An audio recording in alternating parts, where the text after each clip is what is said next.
en direct des médias sur Europe 1. La télé et tout le tintouin. Alors Mathilde Tintouin, donc vous avez regardé quoi ce week-end ? J'ai regardé la télé vendredi soir. Pour vous, j'avoue que le dilemme a été terrible.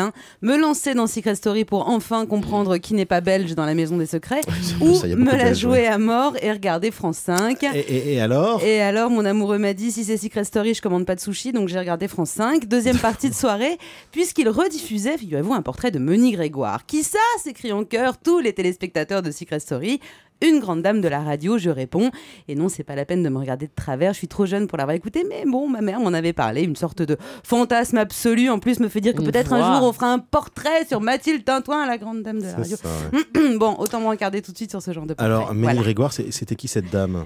Alors, elle est toujours d'ailleurs, parce qu'elle a un sûr. peu plus de 90 ans et a une pêche incroyable. La radio, ça conserve, mon chéri, on n'était pas prêt de laisser notre place aux petits jeunes. Monique Grégoire, ça a été en fait pendant 15 ans la confidente des Français sur les ondes d'une autre radio que la nôtre, que je ne nommerai pas, vous, la vilaine radio, mais c'était à la fin des années 60. C'est la première à faire ça, et puis surtout, à cette époque, les femmes, c'était à la maison, pas de pilule, pas d'IVG, t'apportes les pantoufles à bébert et tu fermes ta bouche. Donc, vous pensez bien que lorsqu'elles ont trouvé une voix amie... Bah oui, c'était comme ça, ça à l'époque. Elles ont C'est trouvé... toujours comme ça. Oui, dans certains foyers, quand même. exactement. Une fois amie qui les a écoutés et conseillés, ça a été une vraie révolution. Et oui, j'ose dire, cette dame a certainement sauvé des vies. Je m'excuse, ça a peut-être été un petit peu décousu parce que je suis Ça n'a pas d'importance. très ébranlée. Oui. Mon intention première était de me suicider aujourd'hui. Vous vous suicidez aujourd'hui. Pourquoi ? Parce que je suis enceinte encore. Parce que vous êtes enceinte.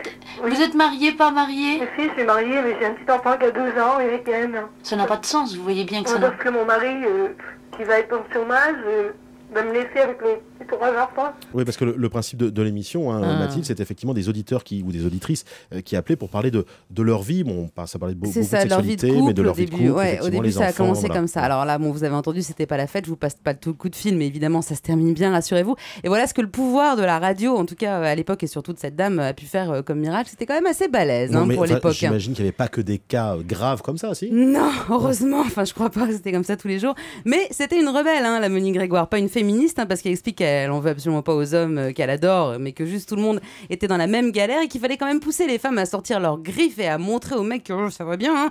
Moi aussi, je suis un être humain et puis ça ne va pas, je me tire. Et vous savez comment toutes ces femmes ont été délivrées grâce aux lapins. Et alors un jour, nous allons voir les lapins. Ils avaient l'air vraiment de courir partout, de ne pas pouvoir sortir, c'était évident. Et alors, notre ami Georges dit « Allez les lapins, allez, creusez des terriers, échappez-vous !» Ça m'a fait un effet, je me suis dit « Mais bien sûr, creusez un terrier, échappez-vous !» Et je n'ai jamais oublié ça. Voilà. Aujourd'hui, c'est pas des lapins, on parle de canards essentiellement, non, si je m'abuse, des sextoys, quoi, c'est ça, non ? Mais non, C'est c'était vrai, cette lapins, image ça. des lapins, ça l'a marqué. Et elle Non, dans s'est cette dit, scène de City, c'est leur habit. il faut... Oui, c'est pour ça, oui. Un Ne truc qui déviez tourne, pas là, qui tout vibre. de c'est suite ça. sur les trucs dégoûtants quand même. Là, on parle des petits lapins qui voulaient creuser des terriers pour s'échapper. Ça l'a marqué à vie. Et donc, creusez, Emmanuel, libérez-vous de votre chat, faites des trous, filez dans le potager d'à côté. Bien sûr. Et toi aussi, derrière ta radio, tu n'es pas un numéro, tu es un lapin. Libère-toi. Je ferai une bonne Monique Grégoire, non ? Ouais, elle est folle, cette fille.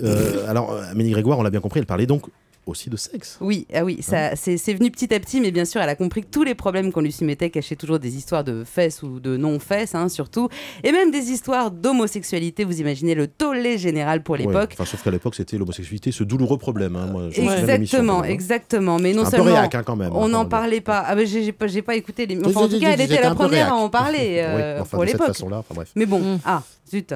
Ouais. On n'en parlait mais pas. allez-y, c'est mon avis. En tout cas, on parlait pas de cul à la maison, encore moins en société ou à la radio. On était bien loin de Secret Story, mon bon monsieur.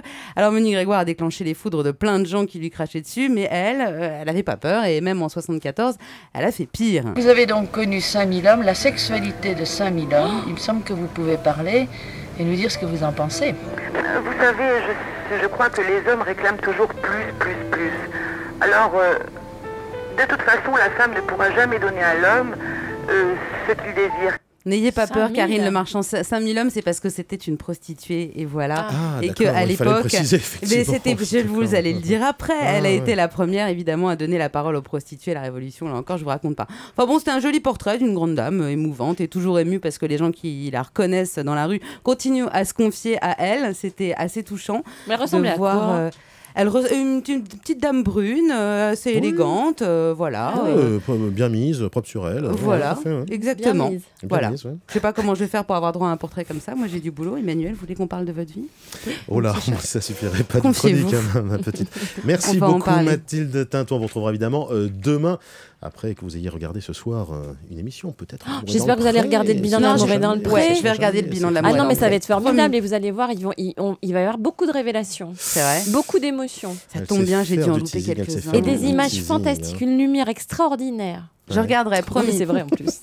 Et c'est tourné en haute définition, messieurs, dames. Merci Mathilde.